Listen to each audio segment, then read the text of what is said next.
Hey, Seattle Seahawks and Rashad Penny fans. This is Dylan McNamara from PNW Pennies. Check us out, obviously, here on YouTube, as well as Instagram, Snapchat, and Twitter. So checking in this week, there was a pretty interesting trade in the AFC last week. And if the Seahawks have any intention of reaching the Super Bowl this season, as we know they do, either of these teams are very likely potential opponents in the big game. So I wanted to cover this trade, quickly make sure everyone understands what the transaction was and what ramifications it could have on the AFC power balance this season. So the Baltimore Ravens traded their starting right tackle, Orlando Brown Jr., to the Kansas City Chiefs. In return, they received 4 draft picks, 3 of which are in this year's draft, including the number 31 overall pick, a 3rd rounder, a 4th rounder, and a 5th rounder next year in 2022. The Chiefs received, obviously, Orlando Brown Jr., who immediately becomes their starting left tackle, a 2nd rounder in this year's draft, and a 6th rounder next year. So how did we get here? The relationship between the Ravens and Orlando Brown Jr. went sideways in late January. On January 29th, Orlando Brown Jr. tweeted that he was indeed a left tackle and not a right tackle. So what was the genesis of that tweet? The Ravens starting left tackle last season, Ronnie Stanley, was injured early in the season, and Brown Jr. replaced him for 11 games and played incredibly well. He had been the starting right tackle. Stanley goes down. He's moved over to the left side and played at a Pro Bowl caliber.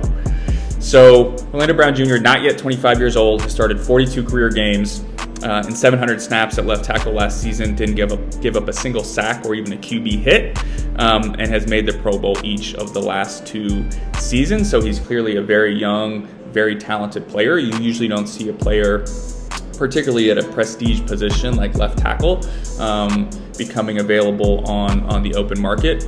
And it's even more rare where 2 teams who both are vying for the AFC Championship would make a transaction with one another, just on the off chance that, the Ravens trading their starting left tackle to the Chiefs. That's what puts the Chiefs over the top, and ultimately they face each other in the AFC Championship game. So how does Orlando Brown Jr. fit in on the Kansas City Chiefs? He immediately, as I said, becomes the starting left tackle, replacing Eric Fisher, who had been the longtime starting left tackle for the Chiefs.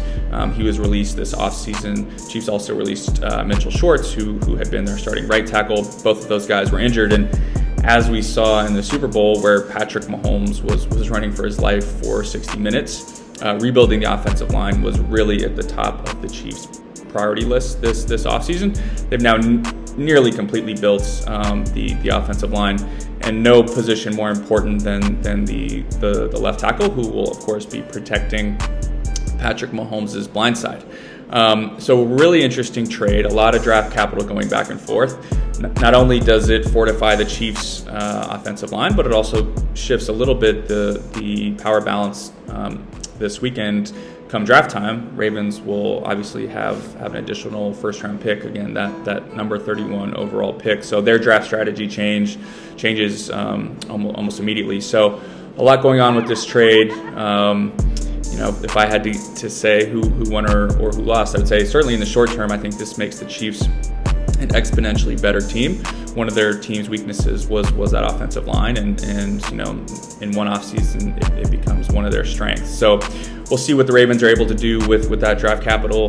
They are routinely one of the league's best drafting teams. So their GM Eric DeCosta, I'm sure, has big plans for those picks. But until we know who those players are and how they perform on the field, you have to tip your cap to the Chiefs and really give them an A+ on this trade, locking down one of the generational talents at a position like left tackle. So we'll see how it shakes out. Hopefully the Seahawks are in a position to play one of these teams in the Super Bowl this season, and our boy Rashad Penny gets 25 carries and a couple touchdowns, and the Seahawks win it all. Talk to you guys soon.